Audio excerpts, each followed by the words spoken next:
আদরের কন্যা শিশুকে হারিয়ে কান্নায় ভেঙে পড়েছে স্বজনেরা।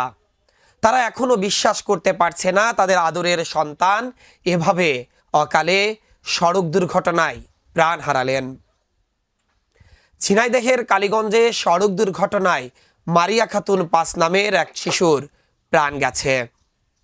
রোববার ২৯শে মার্চ দুপুর ১টার দিকে উপজেলার রায়গ্রাম ইউনিয়নের ভাটাডাঙ্গা গ্রামের নিজ বাড়ির সামনে এই দুর্ঘটনা ঘটে।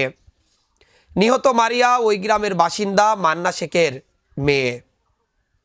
পুলিশ ও স্থানীয়রা জানায়, দুপুরে বাড়ির সামনে রাস্তা পার হওয়ার সময় একটি আলমসাধু গাড়ি মারিয়াকে ধাক্কা দিলে সে গুরুতর আহত হয়। পরে স্থানীয়রা তাকে উদ্ধার করে কালীগঞ্জ উপজেলা স্বাস্থ্য কমপ্লেক্সে নিয়ে গেলে কর্তব্যরত চিকিৎসক তাকে মৃত ঘোষণা করেন। কালীগঞ্জ থানার ভারপ্রাপ্ত কর্মকর্তা ওসি জেল্লাল হোসেন বলেন, ভাটাডাঙ্গা গ্রামের রাস্তা পার হতে গিয়ে আলমসাধু গাড়ির ধাক্কায় মারিয়া নামের এক শিশুর মৃত্যু হয়েছে। মর্মান্তিক এই দুর্ঘটনায় এলাকায় শোকের ছায়া নেমে এসেছে। স্থানীয়রা শিশুদের নিরাপত্তায় সড়কের গতি নিয়ন্ত্রণ ও প্রয়োজনীয় নিরাপত্তা ব্যবস্থা গ্রহণের দাবি জানিয়েছেন।